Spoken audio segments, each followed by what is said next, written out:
321, hello and welcome to YQL Real Talk, your monthly real estate digest, so you can keep up to date with our local real estate and economy. My name is Kurtis Hawkins from the Real Estate One team, and I'm here with Brett Gurr. Hello. And we missed last month, so we did. We got to do some catch up on this one. Yeah, there was some vacationing happening. Lots happened in the last 2 months. It's been freaking crazy busy. That's probably why we didn't do one last month. Yeah. Lots happening, lots of new rule changes with mortgages in Canada, new interest rates, and I got a whole bunch of numbers. Not a whole bunch, but I got a few numbers. I'm working on a video for next week. Right. That's like a year-to-date kind of update. And yeah, and we did pull numbers from last month as well, so we can update everybody on how those numbers played out. Yeah. Yeah, I'm just working on that video for next week. And it's kind of like a up to the year up to now kind of update. So like a longer term market update type of thing. Right. And the numbers in there are pretty crazy. So yeah. Cool. Well, to start off talking about that, some of the numbers that I pulled up was like year to date from this year, we had 1,080 homes sold so far. And well, this is not up to date. This is like before September, because I was writing this in September. So up until August, we had 1,080 homes sold. And if you compare that to 2023, we only had 1,032. Wow. So there's been more homes sold. And the crux of that is that we've had less listings than homes sold. Right. So that last year we actually had more listings available. This year there's less listings, but still more homes sold, which is kind of crazy. Yeah. Well, would definitely determine the prices going up that we've been seeing. So absolutely. So talking about home prices, that last year, up until August 2023, from January to August, $337,000 was the average home price. And this year, $378,000. Wow. So going into like Christmas time in the fall, we should say this number, fall and then winter, we should see that 378 probably come down a bit, I would think. It typically does. Well, sometimes we do normally see that. However, but that 2023 that I was talking about, that doesn't include the slower Christmas season either. Right. So yeah, exactly. Crazy.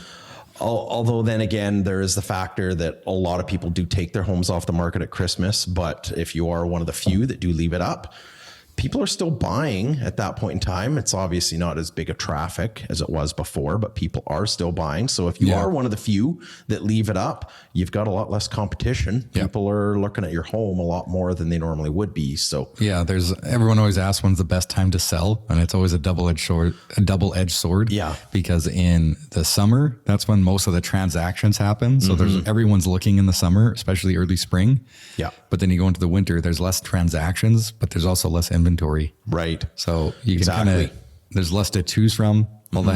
All the transactions of the listings happening in the summer. In the winter, there's less listings. Yeah. There's buyers still out there. So if there's nothing to choose from, you're probably going to have more negotiation power as the seller on that end. Yeah. And that is typically why we see some of the crazier prices, some of the more competition early spring, because if you're the one that gets your place on the market late February, early March, while everyone else is, well, I'm still trying to clean my stuff out, and buyers are like ready to go. Exactly. Like a little bit. Yeah. As soon as the weather turns, it gets nice. People start looking on MLS, and if you are one of the few that get yours on quick, then you do stand to benefit from it greatly. Speaking of going into winter though, if I think I'm going to make like a TikTok or an Instagram about this, but if you're out there thinking about selling in the winter in the next couple months, right now we're at the end of summer, beginning of fall.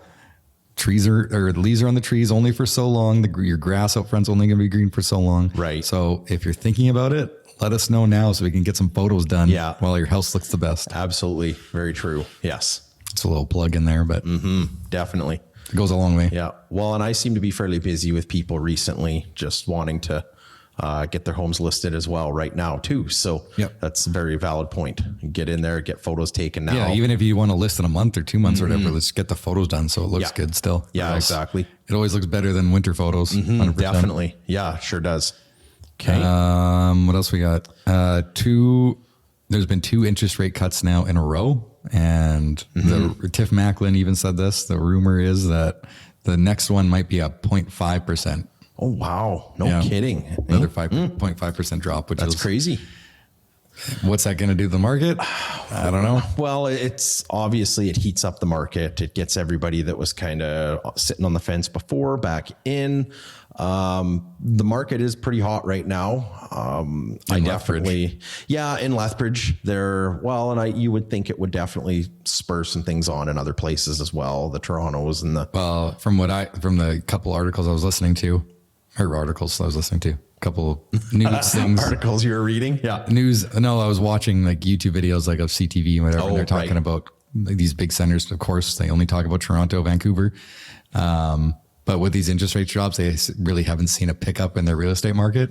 And I think that's because, or what they were saying is people are still looking for more. They still need more of an incentive to get out there. So maybe if that 0.5% comes, that'll be enough. But we'll see. Yeah. Or they're moving to Alberta. That is definitely what we're seeing right now. So there's just a massive influx. And actually, ever since probably mid-July, so about middle of summer, I've had more people reach out from Calgary moving down here than ever before. Me too. Yeah, me too. There are a lot of people just finding jobs down here, which kind of goes, we've talked about our really good unemployment rates that we have down here. So there's people that are coming down here for that reason, getting better jobs, getting jobs that are paying them. Getting cheaper houses. Significantly cheaper houses, So I have seen a lot of that as well. It's almost the same thing we saw with Vancouver, BC, or Vancouver in Ontario, when, somebody bought a house 3-4 years ago for $500,000 and now it's worth $750,000.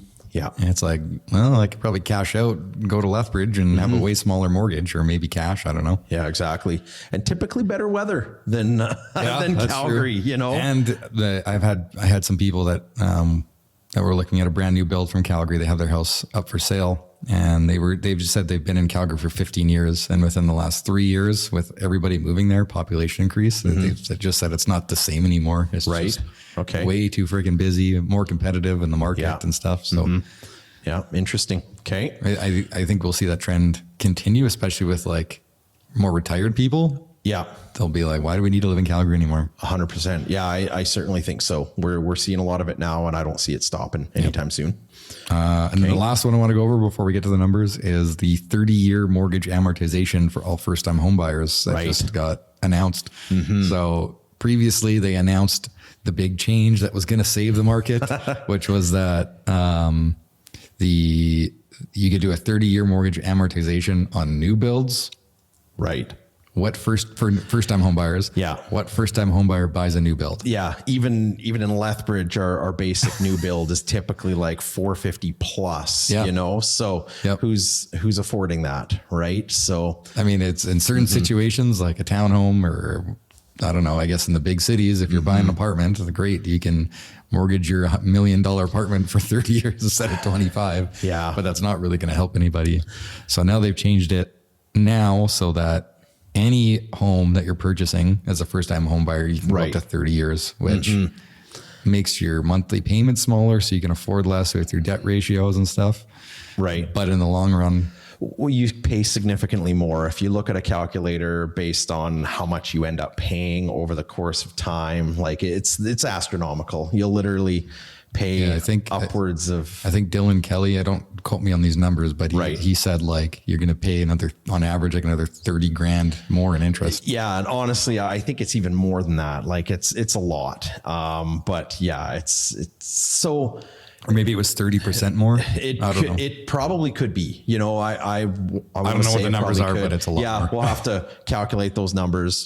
But I certainly think that it's not really doing what we want to do. It's making people go beyond their means yet again, stretch that limit yet again. So is it going to make housing more affordable?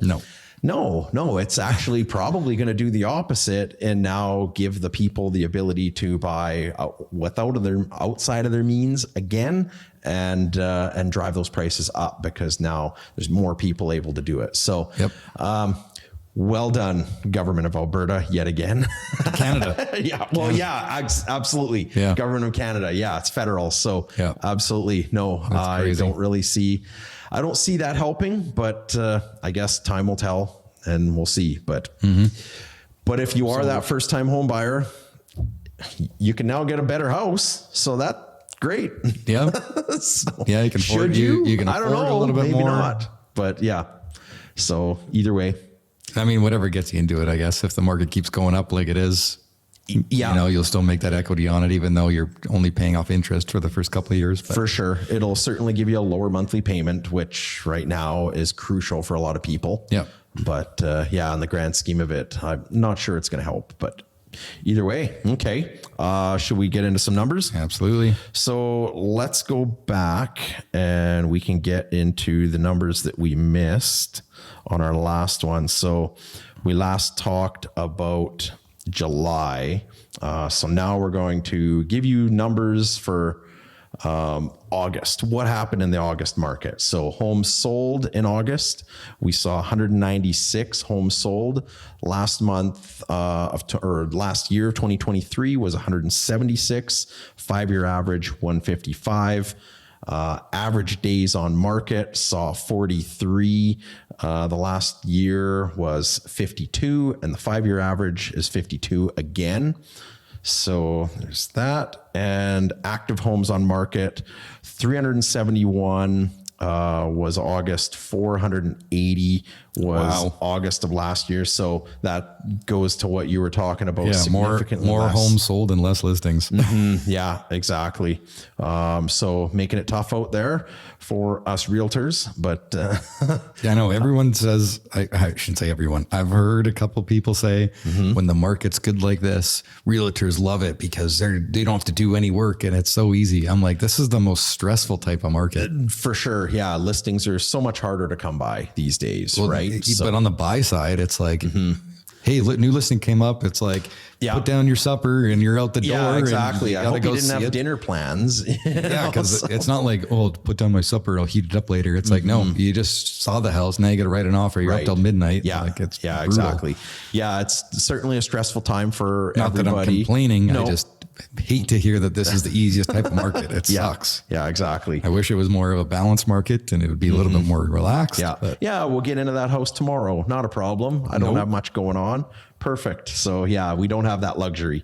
So average home price, August saw an average home price of $392,771. This time last year was $348,733. And the 5-year average, or last year's average was $343,135. So that's still way up there. We saw a little bit of a cool off. July, we saw it hit over 400,000, which was insane. But it's still keeping up there. Yeah, it's still holding strong. It's still keeping up there. We'll have to see what happens what happened in September. And then of course our average list to sale percentage, 98.1% of homes sold, or the asking price was the homes sold for 98.1%. There we go. Of the asking price. So there we go. Yeah. So a little bit tighter. Still early. Obviously. Exactly. And last year was 97.8, and the last year average was 97.4. So we're still significantly above where we have been typically. Oh, sorry, that was you're buzzing. Amazon. Oh, package delivered. All right, cool. Well, let's go check out what happened last month in the month of September. So homes sold, we saw September with 169 homes sold. This time last year was 183, and the last year average was 155. A little bit of a slower September. We crushed it in August, though. Yeah. Jesus. Yeah, which is pretty, well, I'd say that's typical, but man, I'm crazy busy right now. It seems to be goofy. So yeah, September typically does pick up a little bit once everybody gets back out of school or back into school and people are done their vacationing. Average days on market in September saw 45. This time last year was 61, and the 5-year average, last year's average was 52. So again, we're significantly lower, which part of the reason why you got to drop your dinner, drop your supper, and go get into that home, because it's going to go quick, right? Yeah, 45 days might sound like a long time, but there's still competing offers. Yeah, like in that $300,000 to $400,000 range. Definitely. Maybe $300,000 to $450,000, really. And it's that gem of a house that comes on the market that's gone in a day, or under contract within the first 12 hours, right? So I got an apartment coming up. It'll be listed today. Geez, Amazon's going nuts today. Sorry. Boy, maybe I should Chelsea is lighting things up. Sorry. Okay. What were we talking about? Just talking about average days on market, how the fast ones go quick.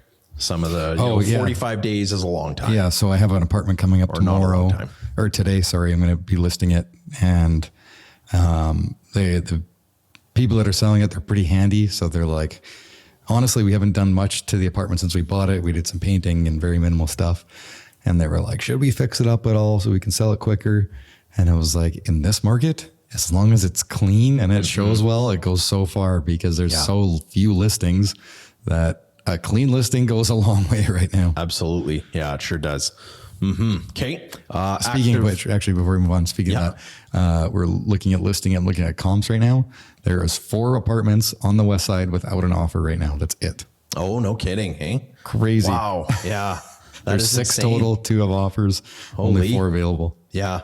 Yeah. The west side market is definitely pretty hot right now, but again, there's just such low inventory. So, and, apartments are actually increasing in value, which we usually don't see. And they are. Typically, the condo market has kind of been a little bit in the tank over the last 10 years because of the low interest rate. Everybody could get into a detached home. But historically, it's like if you buy an apartment for $110,000, you're going to sell it for $110,000. But this year, you've been able to make a little bit. Yeah. Yeah, exactly. Which we have not seen over the last 12 years.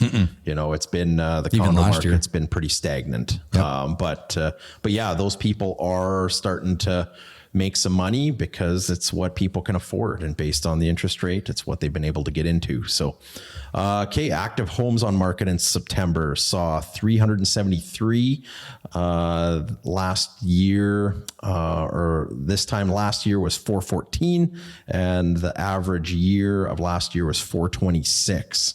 So definitely, again, no shock there. Low inventory. Average home price, September, we saw it drop to 381, 363. This time last year, 366, 628. And last year average was 343, 135. So definitely seeing that drop a little bit. We're coming back down, which pretty typical.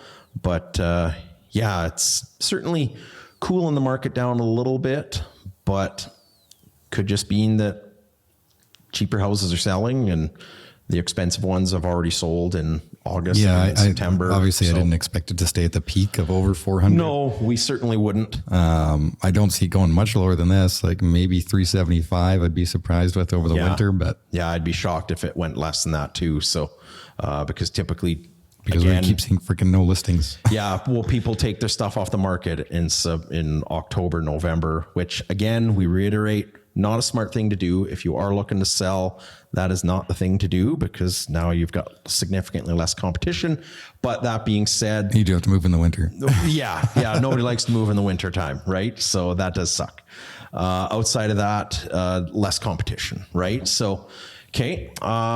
Moving on, average list to sale percentage, didn't change much. We saw September 98.1 again, 98.6 was, this time last year, and the average of last year was 97.4. So it was pretty hot last year, not quite as hot this year, but I think it has a lot to do with people just asking a little bit more, because in this market, they seem to be able to do that. So, typically getting that's too aggressive. Yeah. That's a catalyst for that. It's kind of weird though, cause we're like 150 less listings and slightly more negotiation range. It's weird.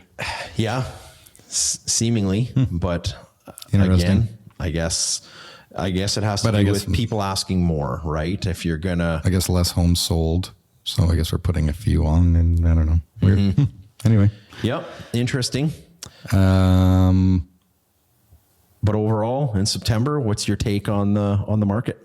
I'm kind of following what's like my busyness is kind of following what the numbers are. So I got more listings and like less buyers right now. Yeah. I don't know. I do seem to have quite a few buyers. I seem to have, everybody seems to be looking for that suited property that I have, it seems. So I personally have quite a few buyers that are looking for that suited gem that's under 500,000. So we got access to lots brand new. That are true. Yeah. Their budget seems to be in that 500 to 400 range. So kind of takes the new market out, unfortunately. Hard to come by. There's a really nice one that came up. Yeah. Gone in 2 days. Yeah. It's just how it goes. Like you got to jump on them. Definitely. Yeah. You do. Yeah. We lost in competition on one just recently as well too. So yeah, it's tough. Before we go, Parade of Homes is on right now. Yes. Which, if you're not familiar with the Parade of Homes, all the builders in town get their show homes ready and some other spec homes, and they deck them out, and you can go tour them all right now. So I'm going to be doing one today in the afternoon. Right. Be at 30 Black Wolf, I think, the new show home. Okay. Yeah. I believe it's 30 Black Wolf. And then I'll be there on Saturday too. So if you want to come see me and come hang out and see a new show home. Yeah, it's a great time to get out, look at what the new builders are doing, take a look at all the different floor plans. There's always little prizes and things to enter your name into when you get into the show homes, things like that. So be sure to capitalize on those. I'm going to be there today from 1 to 4. 1 to 5? 1 to 5. Yeah. 1 to 5 at 30 Black Wolf. And then on Saturday, I'm doing 30 Miners. Okay. So that's a suited one. Yeah. I did 30 Miners. I did 30 Miners last week. Great place. Yep. It was legally suited, which is big. Yes. Yeah. Legally suited. So it's a unbelievable way to live in a beautiful home and make some good revenue. Everybody kind of thought you could get anywhere from $1,500 to maybe even $1,700 a month out of that basement suite. I was telling people $1,650 for that basement. Yeah, I'd say that's about safe. Yeah. Beautiful basement suite. Gives you the ability to pay for offset some of those costs. It's over half of your mortgage for absolutely. Sure. And then on 3/4. At a certain point, when you decide that you want a bigger house and you want to outgrow that particular property, it's ideal to keep as a revenue. So that's what me and my wife did for our first 2 properties. Is we always had a renter either in the basement or above us. Yep. It was like best thing we've ever done. Absolutely. I've said that a million times. And if that's your primary and you're moving into another primary, you only require 5% down on the next one. So it's a no-brainer. That is a great way to start. And because it's a legally suited property, the bank will also loan you more money because it's legally suited. And the city can't say anything about it. Exactly. So great thing to do for a first-time home buyer if you're considering it. It's fantastic. I know I kind of did the same thing when I was young, and mine wasn't legal suited, but made good revenue off of criminal. I know, right? Yeah, it's terrible. So that was years ago. And the show home on the north side, have you seen it yet? No, I haven't. No, I've heard. Wicked. Yeah, somebody was telling me about it yesterday that I got to go in and check it out. Yeah, there's some big wooden beams in there and stuff. Okay, and the colors are really good. And there's an office, like a glass office in there. It's pretty sweet. Nice. Okay. Yeah, I'll have to go check it out. I'm going to go do video. Yeah, sweet. Yeah, I will probably do the same. Except I crashed my drone the other day. Did you? Yeah, I was out on a windy day. Shouldn't have flown it. And the worst part is I crashed it into myself. Really? Yeah, I was trying to. The wind looked like it was a little worse for wear. The wind kind of was taking it away, and I was going to try to grab it before the wind took it away, and it didn't work out so well. So I had to buy some new props. Ouch. So whatever. It'll all buff out. It's all good. I've been using the same Mini forever, and I think I got to beef it up a bit because I'm sick of every time I go to the Crow's Nest Pass. I can never fly the freaking drone because it's just a little bit too windy. And I know if I had a bigger drone, it'd be fine. So I might just bite the bullet here soon. Oh, yeah. Gotcha. Anyway. Kate, perfect. That's it for this market update. If you guys want to see more of these or any other videos on my channel, be sure to subscribe and follow me and Brad on Instagram too, so you can see these home tours. Absolutely. Okay. Thanks, guys. See you in the next one.